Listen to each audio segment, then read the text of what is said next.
The Washington Post wrote this unbelievable article about our water infrastructure. And as you guys can imagine, it's a disaster. A significant portion of our infrastructure was actually built in the late 1800s. I'm not kidding.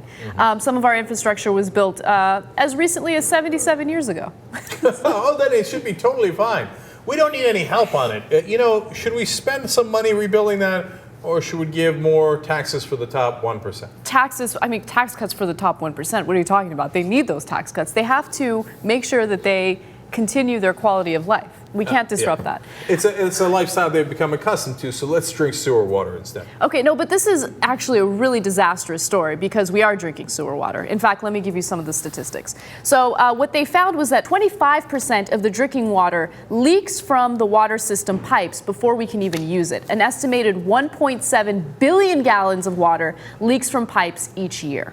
So this is especially horrible for places like Los Angeles, places in Texas where we have severe droughts. We need that drinking water, right? We're running out of drinking water. But it doesn't matter. Our leaky pipes are wasting it, and it's not that big of a deal. And by the way, you save more money if you fix the pipes, because then you would have more water and you wouldn't be wasting a quarter of your water, which of course is expensive to bring down there, to distribute, etc. Right. Our water bill has actually increased 50% in the last decade.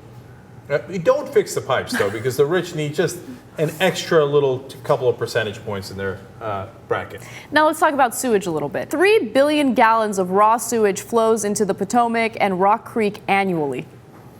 3 billion gallons of sewage. Yeah, delicious. Yummy for your tummy. But no, we can't. No, look, as we've told you before, during Christmas time, it was very important for the rich to get pretty logs that cost thousands of dollars to transport. Because they couldn't have any ugly-ass wood in their fireplaces. But you understand, they needed the tax breaks. It's white birch, Cenk.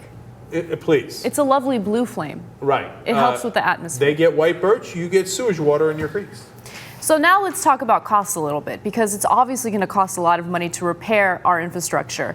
When it comes to upgrade costs, it's going to be about $335 billion for the water system and about $300 billion for the sewer systems. And it's probably going to take us about 100 years to replace the infrastructure because we don't have enough money and funding to do this in a faster way.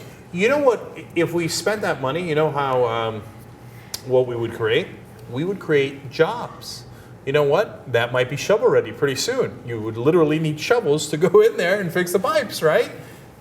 So we can have jobs, we spend money on infrastructure, we save money in the long run, everybody's a winner, except, oh, look at that, that's $665 billion, and the top 2% just got a tax break of $800 billion, so we can't afford it.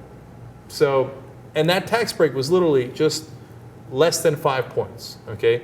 So less than 5 percentage points extra on money making over $250,000 for the rich. Could have gotten us all the clean water in the world, but sorry, we didn't have the money. We gave it to the rich. Yeah, our country is deteriorating. The infrastructure is falling apart. There's a huge gap between the rich and the poor. I mean, things are just falling apart, and there isn't a single candidate that's doing anything to fix it. In fact, they want to continue it. Yeah, no, I'm sure that in his second term, President Obama will roar and be courageous and say, you know what? I don't want the poor or the middle class or all of us to drink sewage water, so I'm going to tax the rich a little bit. That's what he says. He says he's going to take away the Bush tax cuts if he gets reelected. Doubt it. Come on.